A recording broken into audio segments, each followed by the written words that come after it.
Bonjour, ici Baya Bedjaoui de ParentsApaisés.com. Alors aujourd'hui, je suis ravie de te retrouver pour ce 5e jour du défi. Au secours, je suis confinée avec les enfants. Alors j'espère qu'hier, tu as réussi à faire donc le défi du 4e jour qui était de faire la liste de toutes les activités que tu as à faire, que ce soit ton télétravail si tu en as, ou les tâches liées à la famille, à la maison, aux enfants, et que tu as réussi à identifier quelles tâches pouvaient être déléguées soit à ton conjoint, soit à tes enfants en fonction de leur âge bien sûr. Alors maintenant que tu as fait cette liste-là, je vais te montrer comment expliquer aux enfants les tâches que tu souhaites leur déléguer. Donc aujourd'hui, en fait, on va mettre en place un planning avec les enfants. Alors la clé pour cette activité de planning, c'est que, en fait, il y a 2 clés. La première clé, c'est que d'abord, ils y participent. C'est hyper important que tu fasses pas le planning pour eux en leur mettant et en leur montrant comme une contrainte. Une information importante sur les enfants, c'est que les enfants détestent la contrainte. Ils ont besoin d'avoir un certain libre arbitre sur leur vie. Et plus ils participent, plus ils sont libres de mettre des choses et plus ils vont adhérer à ce planning.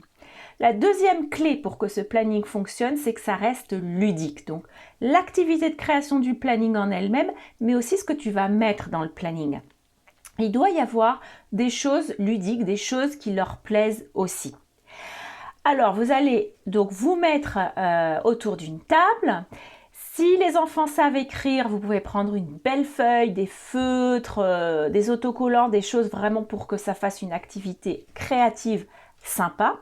Et s'ils ne savent pas lire, s'ils ne savent pas écrire, à ce moment-là, je te propose un fichier que j'ai créé, que tu peux télécharger en dessous de la vidéo sur mon blog, avec une horloge qui distingue le jour et la nuit, avec les heures, et des petits pictos, des petits pictogrammes que tu vas pouvoir découper. Certains sont déjà remplis, s'ils te conviennent, tu les prends. D'autres sont vides, tu peux les remplir ou même demander à tes enfants de dessiner dessus ou aller chercher sur internet des petites images, les découper, les mettre. Ça marche très bien aussi. Voilà, donc vous vous mettez là autour d'une table et vous commencez à expliquer. Alors les enfants, vous savez en ce moment, donc on est confinés à la maison. Vous avez des devoirs à faire tous les jours. Papa et maman doivent travailler aussi. Donc, ça serait bien qu'on puisse faire un planning où on va mettre des temps où vous faites vos devoirs, des temps où nous on travaille, et puis des temps où vous avez des récrés, des temps de sport, des temps d'écran, des temps d'activité où vous pouvez faire des choses tout seul, ou des temps d'activité où vous pouvez faire les choses avec papa et maman. Voilà, donc vous expliquez ça et puis vous faites le planning et vous leur demandez quelles activités ils auraient envie de faire et à quel moment ils veulent la placer. Donc je vous rappelle que plus ils sont libres et plus ils participent à ce planning, mieux ils adhéreront à ce planning. Voilà pour le planning. Alors concernant l'école, je voulais juste rajouter quelque chose. Vous allez, toi et ton conjoint, vous allez avoir à faire l'école à la maison. Et donc, il y a certaines maîtresses ou certains maîtres qui en rajoutent beaucoup, qui donnent beaucoup de devoirs. Alors, quand on a 2, 3 enfants, 4 enfants parfois, c'est franchement lourd. Donc, j'ai juste envie de te dire, relâche la pression, fais au mieux. Encore une fois, j'en ai parlé dans la première vidéo, si tes enfants ne font pas tous les devoirs, si tout n'est pas fait en temps et en heure, c'est pas pour ça que ça va mettre en péril leur intelligence, ni leur futur activité ou métier. Donc, on relâche la pression, on fait ce qu'on peut et surtout, si tu as du télétravail, n'essaye pas de travailler en même temps que de leur faire leurs devoirs, ça ne marche pas. Essaye de consacrer 100% du temps, même si c'est 1 heure de temps à faire leurs devoirs et ensuite à du temps pour toi pour télétravailler.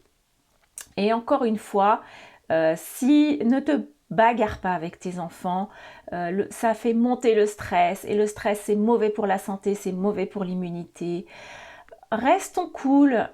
Toutes les activités de type cuisine, jeux de société, tout ça, ça mobilise également leur cerveau, ça les fait grandir, ça leur apprend plein de choses. Donc, pas de culpabilité. OK? Sur l'école. Maintenant, j'ai envie de te parler d'une deuxième chose, c'est l'autonomie. Alors, aujourd'hui, il y a le défi d'aujourd'hui, en fait, c'est comment rendre tes enfants autonomes avec un planning. Et je vais te proposer une deuxième chose, un deuxième fichier que tu vas pouvoir télécharger juste en dessous de la vidéo sur mon blog. C'est un tableau de mission. Alors, pour les enfants qui sont petits et même pour les plus grands, bon, alors vraiment pour les petits entre 2 et 6 ans, ça marche très très bien le tableau de mission. Tu vas voir, je t'ai préparé un petit tableau. Et tu vas définir avec ton enfant les super missions qu'il doit faire tous les jours. Alors essaye de pas, en fonction de son âge, de pas en définir trop.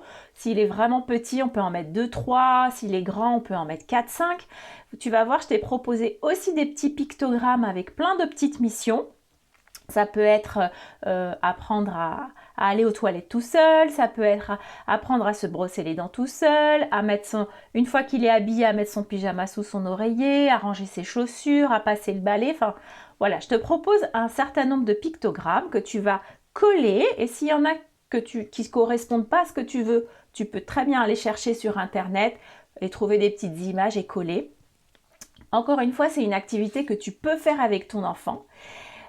Tu colles ces pictos et à chaque fois que l'enfant le fait tout seul, sa mission, tu peux mettre une petite gommette de couleur ou alors un petit smiley, dessiner un petit smiley ou ce que tu veux qui montre à l'enfant qu'il l'a fait.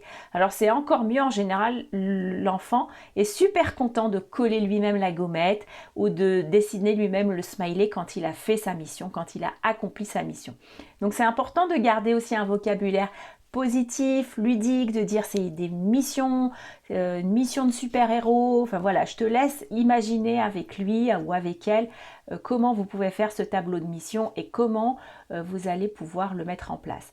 Si tu as des enfants qui sont plus grands, qui savent lire, qui savent écrire, tu peux faire le même tableau de mission en écrivant simplement ce que tu leur demandes de faire et en mettant dans chaque case les initiales des enfants pour savoir qui fait quoi à quel moment pour chaque jour.